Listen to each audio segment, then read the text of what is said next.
Ellie Shep's Broadway Direct. Robin DeJesus. What up, Ellie?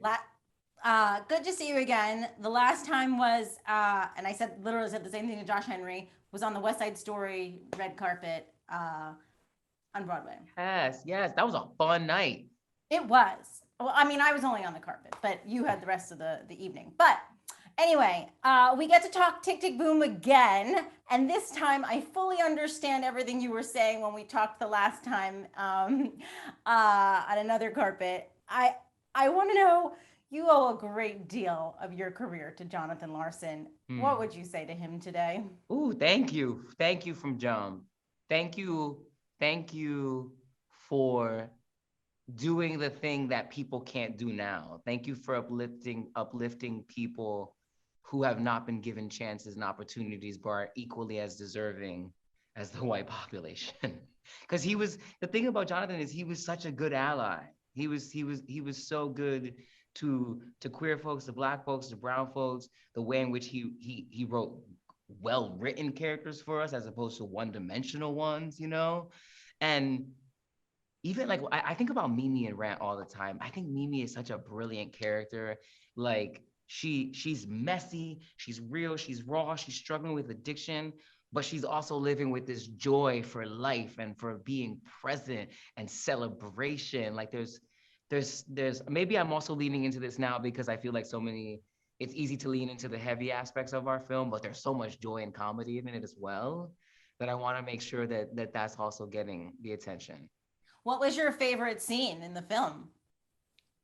Selfishly, it's the scene that I have on the street with Jonathan, with Andrew. There's that argument scene, and the reason I say that is because I'm so proud of that scene. It was a very special night when we shot that scene, but that was also, I feel like that was the sign of me. That scene was a moment of my healing because I had been experiencing like several mini panic attacks in the early stages of the film because I was feeling insecure and I was spiraling. My ego was in conflict with my creativity, and I was just trying to figure out what was real and what was fake. And I had a lot of work to do, and I was able to like finally see myself and clock the bullying that I was doing, that I was participating in, right? But the night of that scene was the first time that I felt like I had rinsed myself of that. And when I rinsed myself of it, I felt like what was allowed to come in was this spirit and this presence. And it was Jonathan. That whole night, I kept talking to Jonathan because I knew that scene was so good, and I knew that I wanted it to go a certain way, and I knew that it would only work a certain way because of a choice I made in another scene that was affected by it.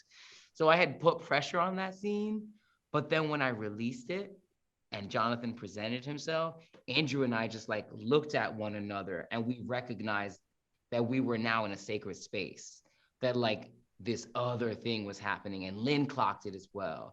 And so like to be able to have had that healing and then had that like celebratory sharing in there it was just mad cool.